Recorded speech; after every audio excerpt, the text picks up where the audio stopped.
దర్శకునిగా కాశీనాథుని విశ్వనాథ్ ఎంతటి లబ్ధ ప్రతిష్ఠుడు, అంతటి వినయ సంపన్నుడు. కళ కోసం కాదు, ప్రజలను మెప్పించడం కోసం అని ఆయన త్రికరణ శుద్ధిగా విశ్వసించేవారు. అందువల్లే ఎక్కడ కళ కనిపించినా అక్కడ వాలిపోయేవారు. అంతేకాదు, ఎవరిలో ప్రతిభ ఉన్నా వారిని ఎంతగానో గౌరవించేవారు. అందుకు వయసుతో నిమిత్తం లేదాయనకు. తనకంటే చిన్నవారైనా సరే ప్రతిభావంతులైతే ఎంతగానో అభిమానించేవారు. వయసులో తనకంటే కాస్త చిన్నవారైన దర్శకులు కె. బాలచందర్, బాపు అంటే విశ్వనాథ్కు ఎంతో అభిమానం.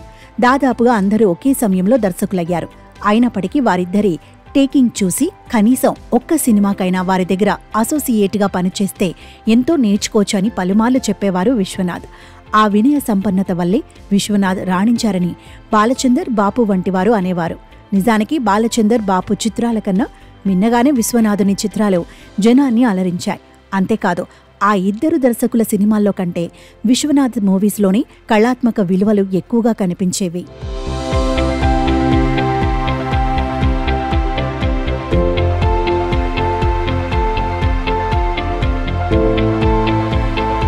సరే, బాలచందర్, బాపు అంటే వయసులో కాస్త చిన్నవారైనా తన సమకాలీకులు కాబట్టి విశ్వనాథ్ అంత వినయం చూపించారని భావించవచ్చు.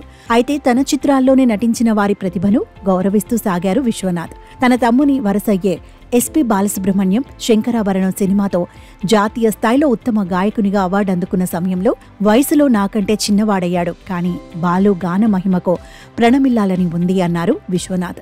అలాగే తన స్వాతి కిరణంలో నటించిన మాస్టర్ మంజునాథ్ నటన చూసి ఈ పిల్లవాడి ప్రతిభకు శిరసు వంచి నమస్కరిస్తున్నా అని చెప్పారు. అంతెందుకు, వయసులో తన కుమార్ల కంటే చిన్నవాడైన ప్రముఖ గాయకుడు గంగాధర్ సంపూర్ణ భగవద్గీతను ఆలపించి రికార్డ్ చేసినప్పుడు గంగాధర్ కృషికి పాదాభివందనం చేస్తున్నా అని తెలిపారు. ఇలా ప్రతిభావంతులను ఎంతగానో గౌరవించేవారు విశ్వనాథ్. అందువల్లే ఆయన కళాత్మక హృదయం పలు అపురూప చిత్రాలను తెలుగువారికి అందించిందని చెప్పవచ్చు. జనం మదిలో కాశీనాథుని విశ్వనాథ్ను కళా తపస్విగా నిలిపింది ఆ కళా హృదయమే.